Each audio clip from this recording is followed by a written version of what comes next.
Hello everyone, সবাই কেমন আছো? আশা করছি সবাই খুব খুব ভালো আছো। আমিও খুব ভালো আছি।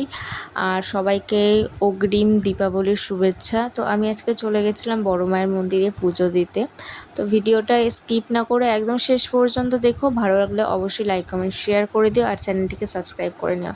আমি আগেও একদিন এসেছিলাম বড় মায়ের মন্দিরে, কিন্তু বড় মা আমার মুখের ওপরে দরজা বন্ধ করে দিয়েছিল, কারণ আমার আসতে একটু দেরি হয়ে গেছিলো। তো এখানে মায়ের মূর্তি তৈরি হচ্ছে। আর আসতে যেহেতু দেরি হয়ে গেছে, তো মুখের ওপরে দরজা যেরকমভাবে বন্ধ করে, মা সেরকমভাবে পুরো বন্ধ করে দিল মনে হলো।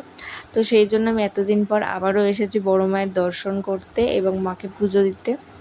আর আমি মাঝখানে যেদিন এসেছিলাম সেই দিনও ফটো তুলতে বা ভিডিও করতে নিষেধ ছিল।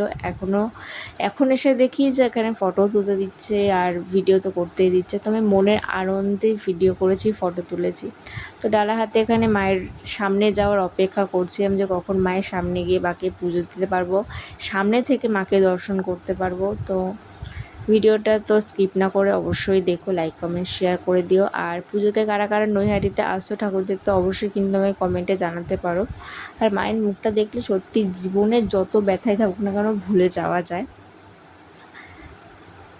তো তারপরে আমি একেবারে মায়ের সামনে চলে গেছিলাম, মায়ের পুজোর টাইমটা তো একেবারে সামনে চলে গেছিলাম। তো তারপরে পুজো দিয়ে বেরিয়ে এখানে আবার আমি গেছিলাম মা গঙ্গাকে দর্শন করতে। তো জুতো পরে হাঁটা দিয়েছিলাম মা গঙ্গার উদ্দেশ্যে। আর এখানে যেহেতু আমি একা গেছিলাম, তো সবাই একটু আমার দিকে তাকাচ্ছিল যে আমি একা একা বলদের মতো হাঁটছি। তো যেদিকে তাকাচ্ছি সেদিকেই মায়ের ছবি। আর গঙ্গার পাড়েতে এত দোকান আমি যখন গেছিলাম তখন ছিল না, এখন নতুন নতুন অনেক দোকান বসেছে দেখছি।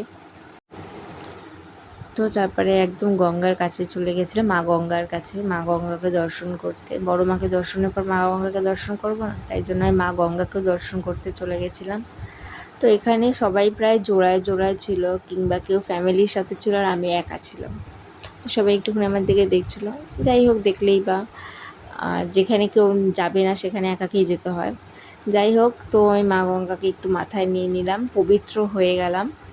তারপরে মা গঙ্গার এখানে একটুখানি সেলফি তুলে হাঁটা দিলাম আবার বাড়ির উদ্দেশ্যে। আর এখানে সব মায়েদের মূর্তি তৈরি হচ্ছে, অনেকটা করে কাজ সম্পূর্ণ হয়ে গেছে। তো তারপরে হাঁটাহাঁটি করে হাঁটতে হাঁটতে বাড়ির উদ্দেশ্যে হাঁটা দিই। স্টেশনে আসি আর এসে দেখি ট্রেন আমার জন্য অপেক্ষা করছে, তো দৌড়ে এসে ট্রেনে উঠে পড়ি। তো দেখা হচ্ছে নেক্সট ভিডিওতে। Tata, bye bye.